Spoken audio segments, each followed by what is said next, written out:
Good Thursday evening, everybody. David Paul with you in the KHOU 11 Weather Center. It is 8 o'clock, time for our 8 o'clock tropical update. Melissa, still a hurricane, a Category 2 hurricane, after making landfall in Jamaica and Cuba and across the Bahamas the last 48 hours, is now moving into the open Atlantic, but it is going to graze by Bermuda tonight. It looks like it's going to miss, but it's going to not miss by much. They're still going to have a rough, windy night in Bermuda, but a Cat 2 grazing by Bermuda should be able to handle that. But again, they're battening down the hatches near Bermuda tonight as the storm races by. Melissa is the only storm or spot in the tropics that we're watching. We're starting November tomorrow. Hurricane season officially lasts until the end of November, but quite often you get to this time in the game and the storms really begin to become few and far between. So after Melissa, at the moment, nothing new expected to develop in the tropics for the next several days. Let's get a closer look at the storm again. Winds of 105 miles an hour sustained,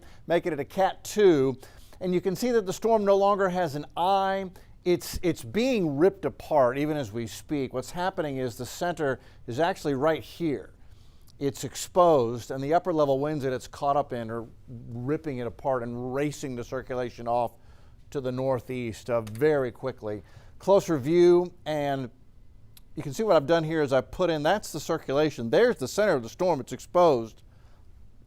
The strongest winds are just out to the north and east of that center. But as the whole thing moves by, you can see that the strong winds are going to graze by Bermuda and St. George here over the next couple of hours. So it's going to be a very quick hit as the storm goes through. And I thought you might like to see this. So let's take off the satellite imagery, and here's just the wind circulation. And so there, right here is the center of Melissa. It is going to race by St. George here over the next couple of hours. But this is where you got some of the strongest winds. Winds are gusting to 80, 90, 100 miles an hour here, and they are going to cross across St. George and Bermuda here over the next hour or two. So it is going to be a bit of a blow for the next few hours across Bermuda.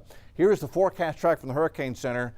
And once again, winds sustained at 105, gusting to 125, moving northeast at 32. So it's really starting to race and accelerate off to the northeast as it's caught up now in the upper level winds that are protecting it from hitting the U.S., but racing it off to the north and east.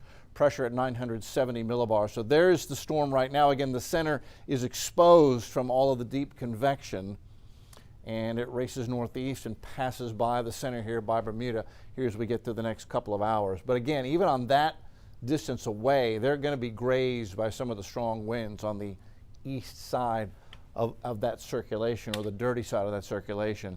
So past Bermuda, just passing it by Friday 1 a.m., early tomorrow morning.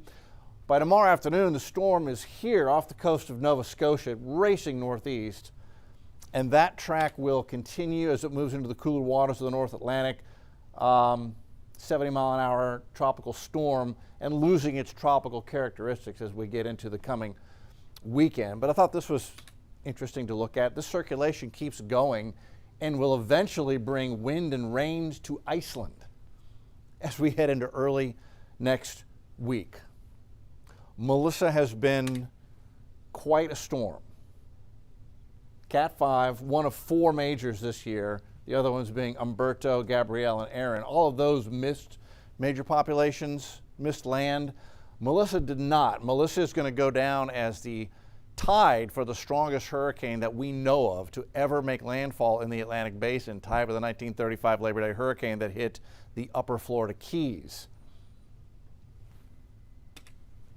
So it was as bad as it has ever gotten in Jamaica, and they're facing a tremendous amount of rebuilding there. Again, here are the record landfalling hurricane strengths. Dean, number 5, Camille, number 4, Gilbert, number 3, Labor Day hurricane in 1935 that hit the Keys, number 2.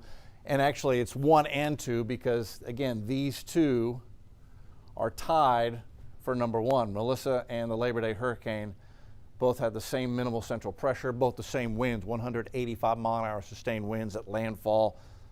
Labor Day hurricane in Florida, Melissa in Jamaica. So Melissa, we won't see Melissa again. That name will be retired, along with Gilbert, Camille, and Dean. Those are all retired names. And as we look back at the stats, they were looking at 16 named storms, so we're at 13, 14 named storms, so we're right in at a normal season.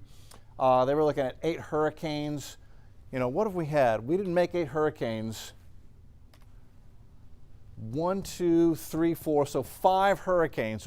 So far, it looks like if the season ended now, we would be below the hurricane forecast of 8 with 5, but they forecasted 3 majors, and we ended up with 1, 2, 3, 4 major hurricanes to date, so that would put us actually ahead for the number of major hurricanes. So the forecast is, you know, when you think about trying to forecast a hurricane season, the folks at Colorado State University, this forecast has ended up being one of the best I think I've ever seen as far as getting the actual number correct. Of course, it's impossible to know where they're going to form and where they're going to go. That's why forecasts are interesting. It's good that they can get the number correct sometimes, but we have to take it one day at a time. That's where we stand in the tropics this evening. Tomorrow's Halloween. Our next live broadcast on KHOU 11 News at 10. We've got the Halloween forecast, which really looks beautiful, but we also have a weather impact alert for Saturday with a chance for a strong thunderstorm. We'll go over the timing on that when we see you again on KHOU 11 News at 10.